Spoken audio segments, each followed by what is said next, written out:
ಎಲ್ರಿಗೂ ನಮಸ್ಕಾರ ಮಕ್ಕಳೇ. ಇವತ್ತಿನ ತರಗತಿಗೆ ತಮ್ಮೆಲ್ಲರಿಗೂ ಕೂಡ ಸ್ವಾಗತವನ್ನು ಕೊಡ್ತಾ ಇದ್ದೀನಿ. ಇವತ್ತಿನ ತರಗತಿಯಲ್ಲಿ 8ನೇ ತರಗತಿಯ ಪದ್ಯಭಾಗವಾಗಿರ್ತಕ್ಕಂತಹ ಸೋಮೇಶ್ವರ ಶತಕ ಈ ಒಂದು ಪದ್ಯಭಾಗದ ಮುಂದುವರಿದ ಭಾಗವನ್ನು ತಿಳ್ಕೊಳ್ಳೋಣ. ಮಕ್ಕಳೇ, ಈಗಾಗಲೇ ನಾವು ಕಳೆದ ತರಗತಿಯಲ್ಲಿ ಸೋಮೇಶ್ವರ ಶತಕ ಪದ್ಯಭಾಗಕ್ಕೆ ಸಂಬಂಧಪಟ್ಟಂತೆ ಆ ಒಂದು ಪದ್ಯಭಾಗದ ಕವಿಗಳಾಗಿರ್ತಕ್ಕಂತಹ ಪದ್ಯಭಾಗವನ್ನು ಬರೆದಂತಹ ಕವಿಗಳಾಗಿರ್ತಕ್ಕಂತಹ ಹುಲಿಗೆರೆ ಸೋಮನಾಥ ಅವರ ಒಂದಷ್ಟು ಪರಿಚಯವನ್ನ ತಿಳ್ಕೊಂಡಾಗಿದೆ. ಹಾಗೆ ಪದ್ಯಭಾಗಕ್ಕೆ ಸಂಬಂಧಪಟ್ಟಂತೆ ಪದ್ಯಭಾಗದಲ್ಲಿರತಕ್ಕಂತಹ 2 ಪ್ಯಾರಾಗಳ ಒಂದಷ್ಟು ಸಾರಾಂಶಗಳನ್ನ ಕೂಡ ತಿಳ್ಕೊಂಡಿದ್ದಾಗಿದೆ. ಏನೇನೆಲ್ಲ ಕವಿಗಳು ಹೇಳಿದರೆ ಅನ್ನೋದನ್ನ ಬಹಳ ವಿವರಣಾತ್ಮಕವಾಗಿ ತಿಳ್ಕೊಂಡಿರುವಂತ ಅಲ್ವಾ. ಇವತ್ತಿನ ತರಗತಿಯಲ್ಲೂ ಕೂಡ ಇನ್ನ ಉಳಿದ 2 ಪ್ಯಾರಾಗಳ ವಿಚಾರವಾಗಿ ಅದರಲ್ಲಿರ್ತಕ್ಕಂತಹ ಸಾರಾಂಶಗಳನ್ನ ಮತ್ತು ಅದರಲ್ಲಿ ಯಾವ್ಯಾವ ಒಂದು ವಿಚಾರಗಳ ಬಗ್ಗೆ ಮತ್ತು ಯಾರ್ಯಾರ ಕರ್ತವ್ಯಗಳನ್ನ ಹೇಗೆಲ್ಲ ಹೇಳಿದರೆ ಅನ್ನೋದನ್ನ ಬಹಳ ವಿವರಣಾತ್ಮಕವಾಗಿ ಕೂಡ ಇವತ್ತು ಕೂಡ ತಿಳ್ಕೊಳ್ಳೋಣ ಮಕ್ಕಳೇ.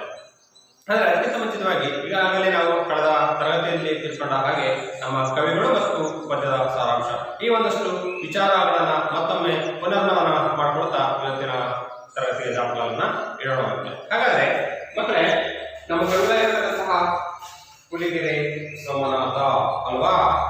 ಕವಿಗಳ್ಯಾರು? ಹುಲಿಗೆರೆ ಸೋಮನಾಥ ರವರು ಎಷ್ಟರಲ್ಲಿ ಹುಟ್ಟಿದ್ರು ಹೇಳ್ತೀರಾ ಮಕ್ಕಳೇ? ಹುಲಿಗೆರೆ ಸೋಮನಾಥ ಅವರು ಎಷ್ಟರಲ್ಲಿ ಹುಟ್ಟಿರುವವರ ಕಾಲ ದಶಕ ಸುಮಾರು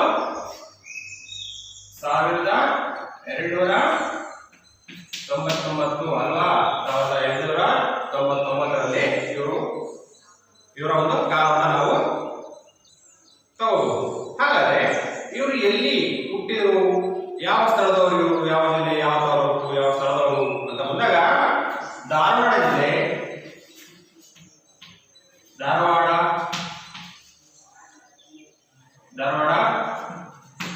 ಜಿಲ್ಲೆಯ ಶಿರಹಟ್ಟಿ ತಾಲೂಕಿನ ಧಾರವಾಡ ಜಿಲ್ಲೆಯ ಶಿರಹಟ್ಟಿ ತಾಲೂಕಿನ ಎಲ್ಲಿಯವರು? ಹುಲಿಗೆರೆ ಕ್ರಿಸ್ತ 1299ರಲ್ಲಿ ಧಾರವಾಡ ಜಿಲ್ಲೆಯ ಶಿರಹಟ್ಟಿ ತಾಲೂಕಿನ ಹುಲಿಗೆರೆ ಅಂತಕ್ಕಂತಹ ಒಂದು ಸ್ಥಳದಲ್ಲಿ ನಮ್ಮ ಹುಲಿಗೆರೆ ಸೋಮನಾಥರವರು ಜನಿಸ್ತಾರೆ. ಮಕ್ಕಳೇ, ಇವರು ಕನ್ನಡ ಸಾಹಿತ್ಯಕ್ಕೆ 2 ಅನುಪಮ ಕಾವ್ಯಗಳನ್ನ ಕೊಟ್ಟಿದ್ದಾರೆ ಅನ್ನೋದನ್ನು ಕೂಡ ನಾವು ತಿಳ್ಕೊಂಡಿದ್ವಿ. ಹಾಗಾದ್ರೆ ಯಾವ ಕಾವ್ಯಗಳನ್ನ ರಚಿಸಿದರೆ ಇವರು ಹೇಳಿ ನೋಡೋಣ. ನೋಡಿ,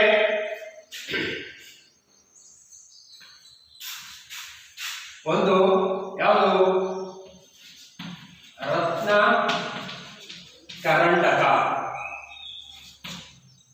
ರತ್ನ ಕರಂಡಕ ಅಲ್ವಾ. ರತ್ನ ಕರಂಡಕ ಅಂತಕ್ಕಂತಹ ಒಂದು ಕಾವ್ಯವನ್ನ ರಚಿಸಿದ್ದಾರೆ. ಹಾಗಾದ್ರೆ ರತ್ನ ಕರಂಡಕ ಅಂತಕ್ಕಂತಹ ಕಾವ್ಯ ಯಾವ ಸಾಹಿತ್ಯ ಪ್ರಕಾರದಲ್ಲಿ ಅಥವಾ ಯಾವ ಶೈಲಿಯಲ್ಲಿದೆ ಅಂದ್ರೆ ಇದು ಒಂದು ಚಂಪು ಶೈಲಿಯಲ್ಲಿದೆ. ಚಂಪು ಶೈಲಿಯಲ್ಲಿ ಇರತಕ್ಕಂತಹ ಒಂದು ಕಾವ್ಯ. ಹಾಗಾದ್ರೆ ಮತ್ತೊಂದು ಕಾವ್ಯ ಯಾವುದು? ಇವರ ಹೆಸರಲ್ಲಿ ಇರತಕ್ಕಂತಹ ಸೋಮೇಶ್ವರ ಶತಕ. ಸೋಮೇಶ್ವರ ಶತಕ ಅಂತಕ್ಕಂಥದ್ದು ಇದೊಂದು ಶತಕ ಕೃತಿ. ಸೋಮೇಶ್ವರ ಶತಕ ಅಂತಕ್ಕಂಥದ್ದು ಒಂದು ಶತಕ ಕೃತಿ ಅಂತಕ್ಕಂಥ ಒಂದು ಮಾಹಿತಿಯನ್ನು ನಾವು ಕೂಡ ಹೇಳಿದ್ವಿ. ಶತಕ ಕೃತಿ ಜೊತೆಗೆ ವೃತ್ತ ಛಂದಸ್ಸಿನಲ್ಲಿ ಇರತಕ್ಕಂಥದ್ದು. ವೃತ್ತ ಛಂದಸ್ಸಿನಲ್ಲಿ ಇರತಕ್ಕಂತಹ ಒಂದು ಕಾವ್ಯ ಅನ್ನೋದನ್ನು ಕೂಡ ಇದೆ. ಜೊತೆಗೆ ಇವರ ಒಂದು ಅಂಕಿತ ನಾಮ ಇರೋದನ್ನು ಕೂಡ ನಾವು ಕಳೆದ ತರಗತಿಯಲ್ಲಿ ತಿಳ್ಕೊಂಡಿದ್ವಿ ಮಕ್ಕಳೇ. ಹಾಗಾಗಿ ಸೋಮೇಶ್ವರ ಅವರಿಗೆ ಇರತಕ್ಕಂತಹ ಅಂಕಿತ ಯಾವುದು? ಹರ ಶ್ರೀ ಚೆನ್ನ ಸೋಮೇಶ್ವರ.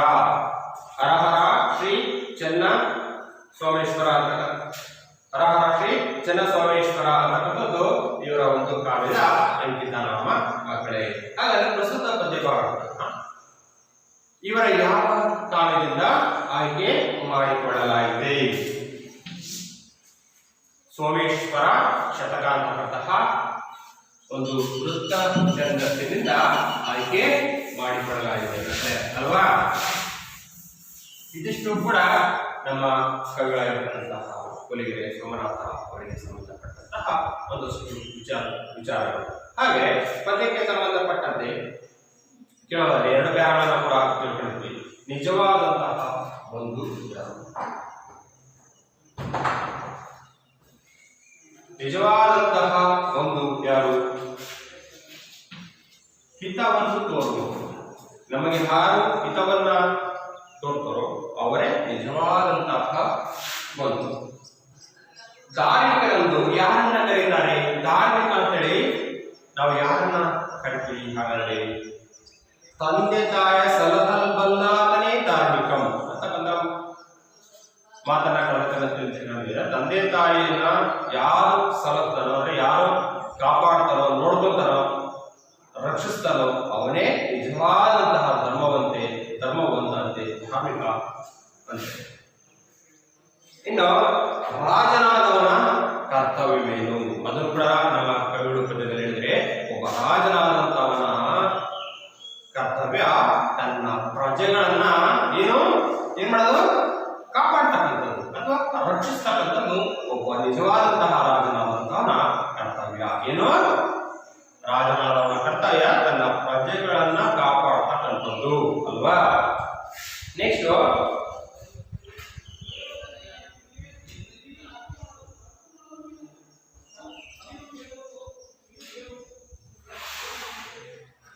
ಮಕ್ಕಳೇ, ನಿಜವಾದ ಮಂತ್ರಿ ಹೇಗಿರಬೇಕು? ನಿಜ ಮಂತ್ರೀಶ್ವರ ಅಂತ ಒಂದು ಬಂತು.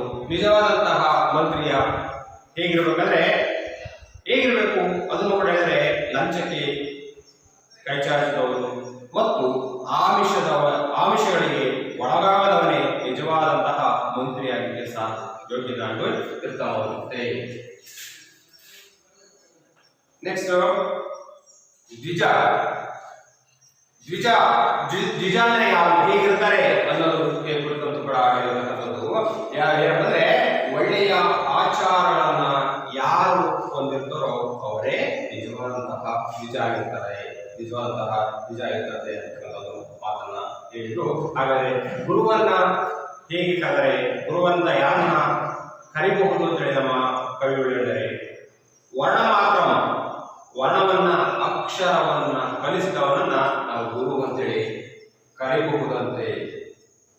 ಜೊತೆಗೆ ಇನ್ನೊಂದು ಪಾಯಿಂಟ್ ಕೂಡ ಇದೆ, ಮುನಿ ಅಂದ್ರೆ ಯಾರಾದರೆ ವೇದಗಳನ್ನ ಬಿಡದೆ ಪಠಿಸುವವನೇ ಮುನಿ. ವೇದಗಳನ್ನ ಬಿಡದೆ ಪಠಿಸುವವನೇ ಮುನಿ ಅಂತಕ್ಕಂತಹ ಮಾತನ್ನು ಕೂಡ ಪ್ರಸ್ತುತ ಪದ್ಯದಲ್ಲಿ ನಮ್ಮ ಕೊಲಿಗೆರೆ ಸೋಮನಾಥ ಅವರು ಹೇಳಿರ್ತಕ್ಕಂತಹ ವಿಚಾರ. ಇದಿಷ್ಟು ಕೂಡ ನಾವು ಕಳೆದ ತರಗತಿಯಲ್ಲಿ ಮಾಡಿದಂತಹ ಎರಡು ಪದ್ಯಗಳಿಗೆ ಸಂಬಂಧಪಟ್ಟಂತಹ ಮತ್ತು ಕವಿಗಳಿಗೆ ಪರಿಚಯಕ್ಕೆ ಸಂಬಂಧಪಟ್ಟಂತಹ ಪ್ರಶ್ನೋತ್ತರಗಳು ಮತ್ತು ಪುನರ್ಮನನ. ಈಗ ಇನ್ನು ಉಳಿದಂತಹ ಎರಡು ಪ್ಯಾರಗಳು ಬರುತ್ತೆ. ಆ ಎರಡು ಪ್ಯಾರಗಳಲ್ಲಿ ಏನನ್ನ ಹೇಳಲಿಕ್ಕೆ ನಮ್ಮ ಕವಿಗಳು ಹೊರಟಿದ್ದಾರೆ, ಯಾವ ವಿಚಾರವಾಗಿ ಚರ್ಚೆಯನ್ನ ಮಾಡ್ತಾ ಇದ್ದಾರೆ ಅನ್ನೋದನ್ನ ನಾವು ನೋಡ್ಕೊಳ್ಳೋಣ. ಇವಾಗಲೇ ಪದ್ಯವನ್ನ ಪುಸ್ತಕವನ್ನ ಎಲ್ಲರೂ ಕೂಡ ಓಪನ್ ಮಾಡಿ.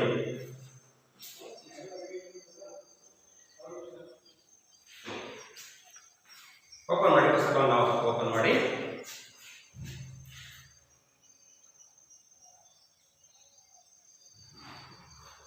ನೋಡ್ಕೊಳ್ಳಿ, ಅತಿ ಗಂಭೀರ ಉದಾರ ಅತಿ ಗಂಭೀರ ಉದಾರ ಧೀರನು ಮಹಾಶೂರ ಸಂಪನ್ನನು ಸತ್ಯಾತ್ಮನು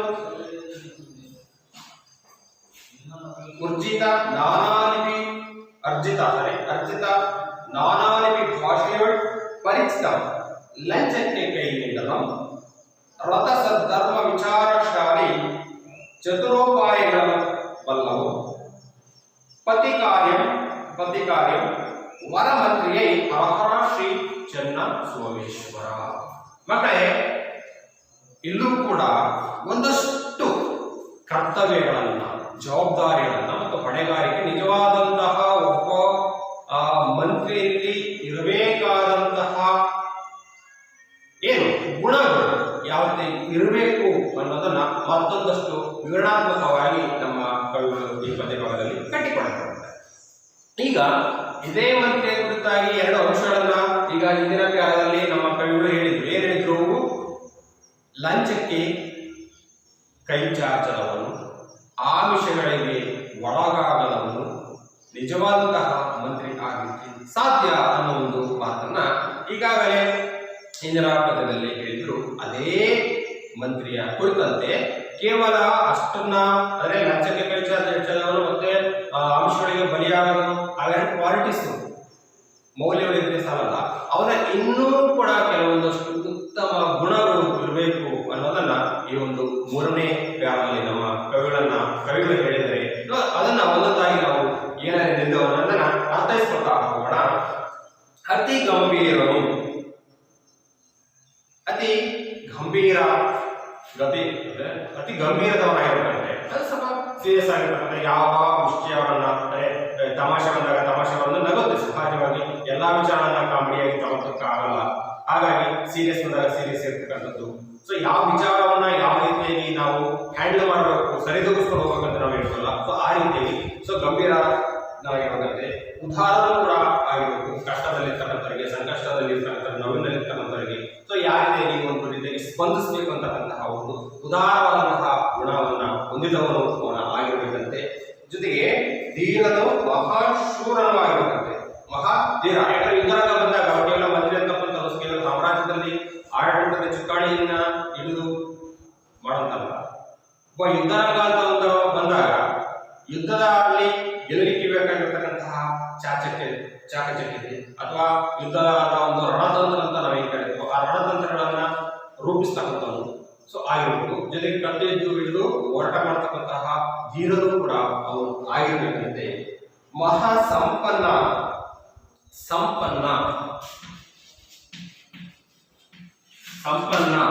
ಅಂದ್ರೆ ಗುಣಶಾಲಿ, ಸಕಲ ಗುಣ ಸಂಪನ್ನ ಅಂತ ನಾವು ಕರಿತೀವಿ. ಸೊ ಎಲ್ಲ ಗುಣಗಳ ಸಂಪನ್ನ ಆಗಿರುತ್ತಂತೆ. ಎಲ್ಲ ಗುಣಗಳ ಅಂದ್ರೆ ಒಳ್ಳೆಯ ಗುಣ ಏನೇನು ಕರಿತೀವೋ ಅಂತಹ ಎಲ್ಲ ಒಳ್ಳೆಯ ಗುಣಗಳ ಸಾಕಾರ ಮೂರ್ತಿ ಆ ಮಂತ್ರಿ ಆಗಿರುತ್ತದೆ. ಅಷ್ಟೇ ಅಲ್ಲ, ಇನ್ನದೇ ಸತ್ಯಾತ್ಮನು ಅರ್ಜಿತ ಸತ್ಯಾತ್ಮನು ಅಂದ್ರೆ ಸತ್ಯವನ್ನ ನುಡಿತಕ್ಕಂಥವ್ರು, ಸತ್ಯವನ್ನ ನುಡಿತಕ್ಕಂಥವ್ರು ಅವನು ಆಗಿರುವಂತೆ. ನೋಡ್ರಿ, ಮೊದಲನೇ ಬೇಕಾ ಮಕ್ಕಳೇ, ಉದಾರ ಆಗಿರ್ಬೇಕು. ಸರಿ,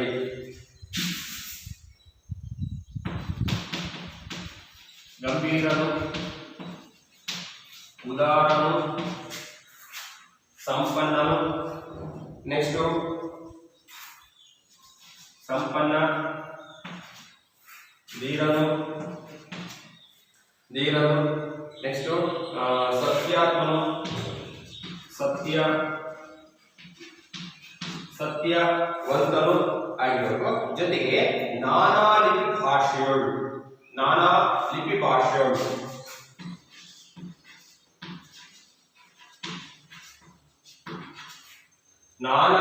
ಭಾಷೆಗಳನ್ನ ತಿಳಿದವರು. ಸವತ್ತಿನ ಕಾಲಕ್ಕೂ ಹೌದು, ವೃದ್ಧರ ಕಾಲಕ್ಕೂ ಹೌದು, ಕೇವಲ ಒಂದು ಭಾಷೆ ಮಾತ್ರ ಇಲ್ಲ ನಮ್ಮಲ್ಲಿ. ನಮ್ಮ ರಾಜ್ಯದಲ್ಲಿ ಒಂದೇ ಭಾಷೆ ಇದ್ರೂ ಕೂಡ ಅಕ್ಕಪಕ್ಕ ಬೇರೆ ಬೇರೆ ಭಾಷೆ ಇದ್ದಾವೆ. ಅಕ್ಕಪಕ್ಕ ಬೇರೆ ಬೇರೆ ರಾಜ್ಯಗಳಲ್ಲಿ ಬೇರೆ ಬೇರೆ ಭಾಷೆಗಳು ಇದ್ದಾವೆ. ನಮ್ಮ ರಾಜ್ಯದಲ್ಲೂ ಹಲವಾರು ಭಾಷೆಗಳು ಮಾತಾಡ್ತಕ್ಕಂಥ ಜನರು ಇದ್ದಾರೆ. ಸೊ ಅವತ್ತಿನ ಕಾಲದಲ್ಲೂ ಕೂಡ ಹಲವಾರು ಭಾಷೆಗಳನ್ನ ಮಾತಾಡ್ತಕ್ಕಂತಹ ಭಾಷಿಗರು ಅವತ್ತಿನ ದಿನಮಾನಗಳಲ್ಲಿ ಕೂಡ ಇದ್ದರು. ಹಾಗಾಗಿ ಆಗ ಆ ಎಲ್ಲ ಜನರ ಕಷ್ಟಗಳನ್ನ, ನೋವುಗಳನ್ನಾಗಿರ್ಬೋದು, ಸಂತೋಷಗಳನ್ನಾಗಿರ್ಬೋದು, ಎಲ್ಲವನ್ನ ಹೊಂದ್ಕೊಳ್ಳಿಕ್ಕೆ ಅವರ ಭಾಷೆಗಳನ್ನು ಕೂಡ ನಾವು ತಿಳ್ಕೋಬೇಕಾಗಿತ್ತು. ಸೊ ಹಾಗಾಗಿ ಇಲ್ಲಿ ನಾವು ಏನು ಮಂತ್ರಿ ಅಂತ ನಾವು ಕರಿತೀವೋ ಆ ಮಂತ್ರಿಗಳನ್ನು ನಾನಾ ಲಿಪಿಗಳನ್ನ, ಮತ್ತು ಲಿಪಿ ಅಂದ್ರೇನು, ಬರವಣಿಗೆ ಓದ್ತಕ್ಕಂಥದ್ದು ಮತ್ತು ಬರಿತಕ್ಕಂಥವನು, ಓದುವವನು, ಕೇಳುವವನು ಮತ್ತು ಬರೆಯುವವನು, ಸಂಪೂರ್ಣವಾಗಿ ಭಾಷೆಯನ್ನ ತಿಳಿದಂತವನು ಆ ಒಬ್ಬ ಮಂತ್ರಿ ಆಗಿರ್ಬೇಕಂತ. ಹೀಗೆ ನಾನಾ ಲಿಪಿ ಭಾಷೆಗಳನ್ನು ತಿಳಿದವನು ಆ ಮಂತ್ರಿ ಆಗಿರ್ಬೇಕಾಯ್ತಂತೆ. ಇನ್ನು ಪರಿಚಿತ ಲಂಚಕ್ಕೆ ಕೈ ನೀಡದವನು, ಇದು ಬಂತು. ಲಂಚಕ್ಕೆ ಕೈ ಚಾಚದವನು, ಲಂಚಕ್ಕೆ ಕೈ ಚಾಚದವನು ಅವನು ಆಗಿರ್ಬೇಕಂತೆ. ಜೊತೆಗೆ ರಥ ಸದ್ಧರ್ಮ ವಿಚಾರಶಾಲಿ. ಸೊ ಸದ್ಧರ್ಮ ವಿಚಾರಶಾಲಿ. ಸೊ ಎಲ್ಲ ವಿಚಾರಗಳನ್ನ ಲೋಕದಲ್ಲಿ ಅಥವಾ ತನ್ನ ಒಂದು ನಾಡಿನಲ್ಲಿ ನಡೆತಕ್ಕಂತಹ ಪ್ರತಿಯೊಂದು ಘಟನಾವಳಿಗಳನ್ನ ಅವನು ಆಗಾಗ ಕಾಲಕಾಲಕ್ಕೆ ಏನು ಗೂಢಾಚಾರಗಳ ಮುಖಾಂತರವಾಗಿ ಆಗಿರ್ಬೋದು ಅಥವಾ ಅವನೇ ಸ್ವತಃ ಜನರ ಮಧ್ಯೆ ಬೆರೆತು ತಿಳ್ಕೋಬಹುದು. ಒಟ್ಟಾರೆ ಎಲ್ಲ ವಿಚಾರಗಳನ್ನ ತಿಳಿಸತಕ್ಕಂತಹ ವ್ಯಕ್ತಿ ಅವನ ಆಗಿರಬೇಕಾಗಿರುತ್ತದೆ. ಜೊತೆಗೆ ಚತುರೋಪಾಯಗಳು ಬಲಂ. ಚತುರೋಪಾಯ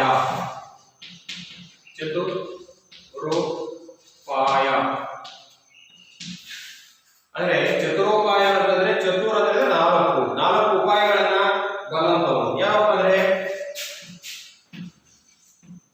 ಸಾಮ, ದಾನ, ವೇದ, ದಂಡ. ಈ ನಾಲ್ಕು ಕೂಡ ಚತುರೋಪಾಯಗಳು. ಸಾಮಧಾನ, ವೇದ ಮತ್ತು ದಂಡ ಅತ್ಯಂತ ಮಹತ್ವದ, ಒಂದಕ್ಕಿಂತ ಒಂದು ಅಂಶಗಳು ವಿಭಿನ್ನವಾಗಿರ್ತಕ್ಕಂಥವು, ಮಹತ್ತರವಾಗಿರ್ತಕ್ಕಂಥವು. ಅಂತಹ ಒಂದು ನಾಲ್ಕು ಅಂಶಗಳಿರ್ತಕ್ಕಂಥ ಸಾಮ, ದಾನ, ವೇದ ಮತ್ತು ದಂಡ, ಈ ನಾಲ್ಕು ಚತುರೋಪಾಯಗಳನ್ನು ಅವನು ಬಲ್ಲದವನು ಆಗಿರಬೇಕಾಗಿರುತ್ತದೆ. ಜೊತೆಗೆ ಪ್ರತಿಕಾರ್ಯಂ ಏನಂದರೆ ಪ್ರತಿಕಾರ್ಯಂ ಅಂದ್ರೆ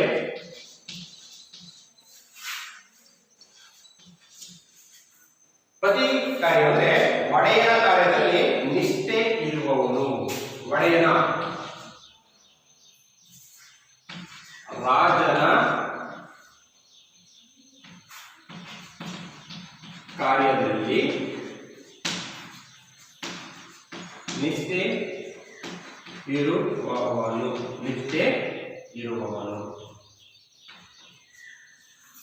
ಪತಿ ಕಾರ್ಯ ಅಂದ್ರೆ ರಾಜನ ಕಾರ್ಯದಲ್ಲಿ ನಿಷ್ಠೆ ಇರುವವನು ಅವನು ಆಗಿರ್ತಾನೆ. ಅಂತಂದ್ರೆ ರಾಜ ಹೇಳಿರುವಂತಹ ಪ್ರತಿಯೊಂದು ವಿಚಾರಗಳನ್ನ ಪಾಲನೆಯನ್ನ ಮಾಡ್ತಕ್ಕಂಥನು, ಅದಕ್ಕೆ ಎದುರಾಗಿ ಮಾತಾಡ್ತಕ್ಕಂಥನು ಅಲ್ಲ, ಅಥವಾ ಅದನ್ನ ತಾತ್ಸಾರವನ್ನ ಅಥವಾ ಉದಾಸೀನವನ್ನ ಮಾತಾಡ್ತಕ್ಕಂಥನು ಅಲ್ಲ, ಅಥವಾ ರಾಜನ ಕಾರ್ಯಗಳಿಗೆ ಏನು ಅಗೌರವ ಕೊಡ್ತಕ್ಕಂಥದ್ದು, ಸೊ ಈ ರೀತಿ ಕೆಲಸ ಕಾರ್ಯಗಳನ್ನ ಮಾಡ್ತಕ್ಕಂಥದ್ದು ಅಲ್ಲ. ಸೊ ರಾಜ ಹೇಳ್ತಕ್ಕಂತಹ ಪ್ರತಿಯೊಂದು ಆಜ್ಞೆಯನ್ನ ಅಥವಾ ಮಾಡಿದಂತಹ ಕಾರ್ಯಗಳನ್ನ ಶಿರಸ ವಹಿಸಿ ಪಾಲಿಸ್ತಕ್ಕಂಥದ್ದು, ಪಾಲನೆಯನ್ನ ಮಾಡಲಿಕ್ಕೆ ಯೋಜನೆಗಳನ್ನ ರೂಪಿಸ್ತಕ್ಕಂಥದ್ದು ಆ ಮಂತ್ರಿ ಆಗಿರಬೇಕಾಗಿರುತ್ತೆ. ಮಂತ್ರಿ ಶ್ರೀ ಚನ್ನಬಸವೇಶ್ವರ. ಇದಿಷ್ಟು ಕೂಡ ಒಬ್ಬ ಮಂತ್ರಿಯಲ್ಲಿ ಇರಬೇಕಾದಂತಹ ಗುಣಗಳು ಆಗಿರುತ್ತೆ. ನೋಡಿ ಮಕ್ಕಳೇ, ಮತ್ತೊಮ್ಮೆ ನಾವು ಹೇಳೋದಾದ್ರೆ ಒಬ್ಬ ನಿಜವಾದಂತಹ ಮಂತ್ರಿಯಲ್ಲಿ ಇರಬೇಕಾದಂತಹ ಕ್ವಾಲಿಟೀಸ್ ಅಂತ ನಾವು ಇಂಗ್ಲಿಷ್ ಕರಿತೀವಿ, ಗುಣಗಳು ಅಂತ ಕೂಡ ಹೇಳ್ಬೋದು. ಹೇಗಿರ್ಬೇಕಂದ್ರೆ ಅವನು ಗಂಭೀರನು ಆಗಿರುವಂತೆ, ಉದಾರನಾಗಿರುವಂತೆ, ಸಂಪನ್ನನೇ, ಒಬ್ಬ ಗುಣಶಾಲಿ ಆಗಿರಬೇಕು, ಧೀರನಾಗಿರಬೇಕು, ಸತ್ಯವಂತನು ಆಗಿರಬೇಕು. ಜೊತೆಗೆ ನಾನಾ ಲಿಪಿ ಭಾಷೆಗಳನ್ನ ಅರಿತಂತವನು ಅವನ ಆಗಿರಬೇಕಾಗಿರುತ್ತೆ. ಜೊತೆಗೆ ಲಂಚಕ್ಕೆ ಕೈ ಚಾಚದವನು ಆಗಿರಬೇಕು, ವಿಚಾರಶಾಲಿಯಾಗಿರಬೇಕು, ಎಲ್ಲಾ ವಿಚಾರಗಳನ್ನು ಬಲ್ಲಂತವನು ಅವನಾಗಿರಬೇಕು. ಜೊತೆಗೆ ಚತುರೋಪಾಯಗಳನ್ನು ಅವನು ತಿಳಿದವನಾಗಿರಬೇಕಾಗುತ್ತೆ. ಚತುರೋಪಾಯಗಳಂದ್ರೆ ಸಾಮ, ದಾನ, ವೇದ ಮತ್ತು ದಂಡ. ಸಾಮ, ದಾನ, ವೇದ ಮತ್ತು ದಂಡ ಇವೇ ನಾಲ್ಕು ಚತುರೋಪಾಯಗಳು. ಇಂತಹ ಒಂದು ಚತುರೋಪಾಯಗಳನ್ನ ಅವನು ತಿಳಿದಂತವನು ಆಗಿರಬೇಕಂತೆ. ಕೊನೆಯದಾಗಿ ಪತಿ ಕಾರ್ಯ. ರಾಜನ ಕಾರ್ಯದಲ್ಲಿ ನಿಷ್ಠೆ ಇರುವವನು, ನಿಷ್ಠೆ, ಪ್ರಾಮಾಣಿಕತೆ. ಸೊ ಇಂತಹ ಗುಣಗಳನ್ನ ಯಾರು ಹೊಂದಿರ್ತಾನೋ ಅವನೇ ಒಬ್ಬ ಉತ್ತಮವಾಗಿರ್ತಕ್ಕಂತಹ ಮಂತ್ರಿ ಆಗ್ತಾನಂತೆ. ಆಗ್ಲಿಕ್ಕೆ ಸಾಧ್ಯ ಅಂತಕ್ಕಂತಹ ಮಾತನ್ನ ನಮ್ಮ ಕವಿಗಳಾಗಿರ್ತಕ್ಕಂತಹ ಹುಲಿಗೆರೆ ಸೋಮನಾಥ್ ಅವರು 3ನೇ ಪದ್ಯದಲ್ಲಿ ಹೇಳಿದ್ದಾರೆ ಮಕ್ಕಳೇ. ಇದಿಷ್ಟು ಕೂಡ 3ನೇ ಪದ್ಯದ ಸಾರಾಂಶ. ಈಗ ಮೂರನೇ ಪದ್ಯದ ಸಾರಾಂಶವನ್ನು ತಿಳ್ಕೊಂಡಿದ್ದು ಆಯಿತು. ಈಗ 4ನೇ ಪದ್ಯಕ್ಕೆ ಹೋಗೋಣ ಮಕ್ಕಳೇ. ನಾವು ಇನ್ನು 4ನೇ ಪದ್ಯದಲ್ಲೂ ಕೂಡ ಯಾವುದನ್ನ ಹೇಳಿದರೆ ಏನೆಲ್ಲ ತಿಳಿಸಿ ಪ್ರಯತ್ನವನ್ನ ಪಟ್ಟಿದ್ದಾರೆ ಅನ್ನೋದನ್ನು ಕೂಡ ನಾವು ನೋಡೋಣ.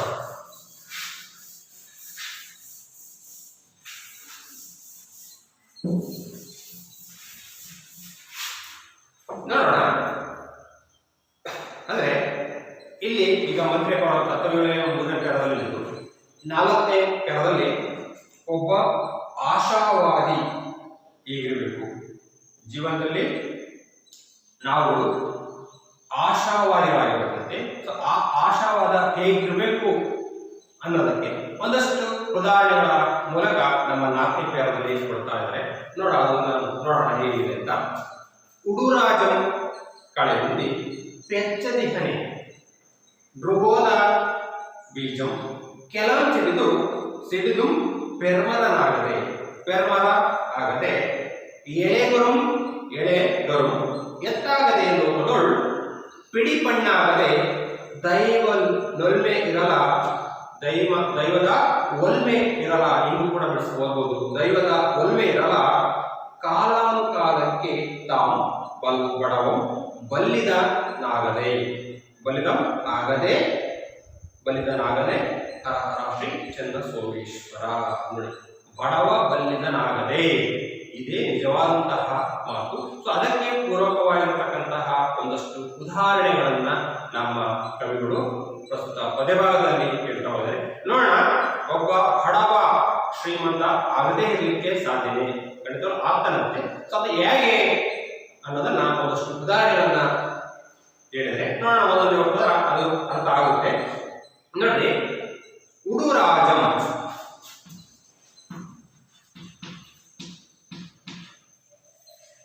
ಉಡುರಾಜಂ ಚಂದ್ರ. ನೋಡಿ ಮಕ್ಕಳೇ, ನಮಗೆ ಗೊತ್ತಿರೋ ಹಾಗೆ ಹಗಲೊತ್ತಲ್ಲಿ ಸೂರ್ಯ ನಮಗೆ ಬೆಳಕನ್ನ ಕೊಡ್ತಾನೆ, ಲೋಕವನ್ನ ಬೆಳಗ್ತಾನೆ, ಲೋಕಕ್ಕೆ ಬೆಳಕಾಡ್ತಾನೆ. ಅದೇ ഇരുಳಲ್ಲಿ ಏನಾಗ್ತಾನೆ, ಚಂದ್ರ ಬೆಳಕನ್ನ ಕೊಡ್ತಾನೆ. ತನ್ನ ಒಂದು ಬೆಳದಿಂಗಳ ಮುಖೇನ ತನ್ನ ಒಂದು ಹಿತಕರವಾಗಿರ್ತಕ್ಕಂತಹ ಅನುಭವವನ್ನು ಕೊಡ್ತಾನೆ. ಸೊ ಅಂತಹ ಚಂದ್ರನೂ ಕೂಡ ಕಳೆಗುಂದುತ್ತಾನಂತೆ ಒಂದಲ್ಲ ಒಂದು ಸಂದರ್ಭದಲ್ಲಿ. ಕೆಲವು ದಿನ ಅದಕ್ಕೆ ಹೇಳ್ತೀವಿ ನಾವು ಅಮಾವಾಸ್ಯೆ ಉಳುಮೆ ಅಂತ ಹೇಳ್ತೀವಿ. ಅಮಾವಾಸ್ಯೆ ಬಂದಾಗ ಒಂಥರಾಗಿರ್ತಾನೆ, ಉಳುಮೆ ಬಂದಾಗಲೇ ಒಂದರಾಗಿರ್ತಾರೆ. 15 ದಿನಗಳ ಒಂದು ಕಾಲಾವಧಿ ಅಮಾವಾಸ್ಯೆ ಮತ್ತು ಉಳುಮೆಗೆ ದೇವಿವಸರ ಆಗ್ತಕ್ಕಂಥದ್ದು. ಸೊ ಅದೇ ನಾನು ಹೇಳ್ತದ್ದು, ಉಡುರಾಜಂ ಕಳೆಗುಂದಿ ಪೆಚ್ಚದಿಹನೆ. ಚಂದ್ರನು ಒಂದೇ ಸಮನಾಗಿ ಇರೋದಿಲ್ಲ, ಅವನು ಕೂಡ ಕಳೆಗುಂದುತ್ತಾನೆ.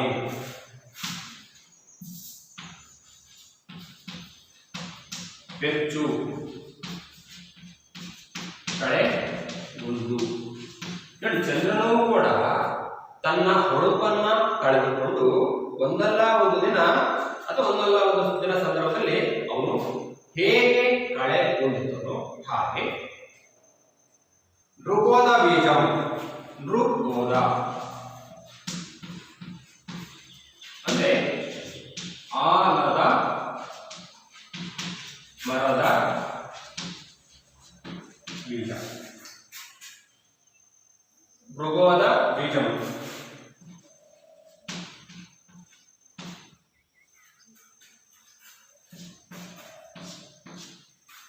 ಭೃಗೋದ ಅಂದರೆ ಆಲದ, ಬೀಜಂ ಅಂದರೆ ಬೀಜ. ಭೃಗೋದ ಬೀಜಂ ಅಂದರೆ ಆಲದ ಮರದ ಬೀಜ. ಭೃಗೋದ ಬೀಜಂ ಕೆಲವಂ ಸಿಡಿದು ಪೆರ್ಮರ ಆಗಲಿ. ಪೆರ್ಮರ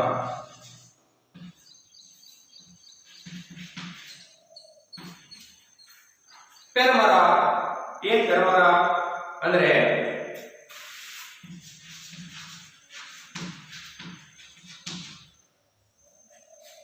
ಕಿರಿದಾದ ಮರ, ಹೆಮ್ಮರ ಅಂತ ಕರೀತೀವಿ. ಕಿರಿದು ಪ್ಲಸ್ ಮರ, ಹೆಮ್ಮರ ವ್ಯಾಕರಣದಲ್ಲಿ ಅಂತ ಕರೀತೀವಿ. ಅದೇ ರೀತಿಯಾಗಿ ಇಲ್ಲಿ ಪೆರ್ಮರ ಅಂದ್ರೆ ಹಿರಿದಾದ ಮರ ಅಥವಾ ದೊಡ್ಡದಾಗಿರ್ತಕ್ಕಂತಹ ಒಂದು ಮರ ಅನ್ನೋ ಒಂದು ಅರ್ಥದಲ್ಲಿ ಬರುತ್ತೆ. ನೋಡಿ, ಆ ಒಂದು ದೊಡ್ಡದಾಗಿರ್ತಕ್ಕಂತಹ ಮರ ರೂಪುಗೊಳ್ಳಲಿಕ್ಕೆ ಬೆಳೆಯಲಿಕ್ಕೆ ಒಂದು ಚಿಕ್ಕ ಬೀಜ ಸಾಕುತ್ತೆ. ಅದನ್ನೇ ಹೇಳಿರ್ತಕ್ಕಂಥದ್ದಲ್ಲಿ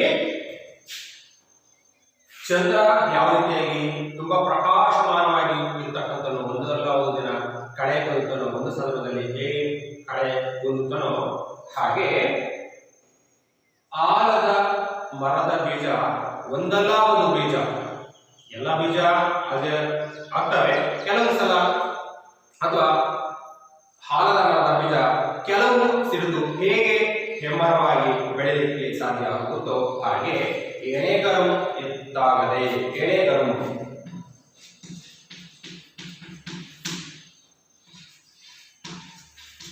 ಚಿಕ್ಕ ಕರು, ಎಣೆಗರು ಅಂದ್ರೆ ಚಿಕ್ಕ ಕರು ಏನಾಗುತ್ತೆ, ಎತ್ತಾಗದೆ, ಎತ್ತು ಒಂದೊಂದು ದಿನ ಇವತ್ತಿನ ಚಿಕ್ಕದಾಗಿರ್ತಕ್ಕಂತಹ ಒಂದು ಕರು ಒಂದೊಂದು ದಿನ ಒಂದು ದೊಡ್ಡ ಬೃಹದಾಕಾರವಾಗಿರ್ತಕ್ಕಂತಹ ಸುದೃಢವಾಗಿರ್ತಕ್ಕಂತಹ ಒಂದು ಎತ್ತಾಗಿ ಹೇಗೆ ಬದಲಾಗುತ್ತೋ ಹಾಗೆ ಮಿಡಿ ಪಣ್ಣಾಗದೆ, ಮಿಡಿ ಅಂದ್ರೆ ಈಚು,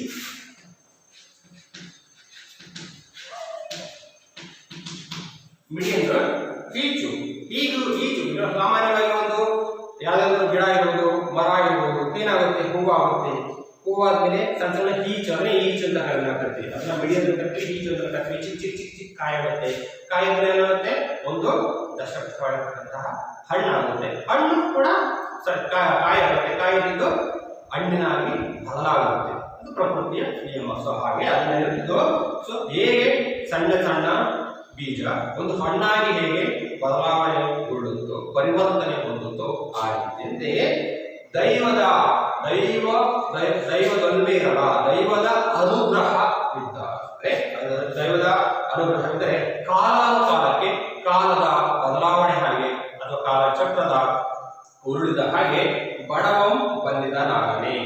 ಬಡವಂ ಅಂದ್ರೆ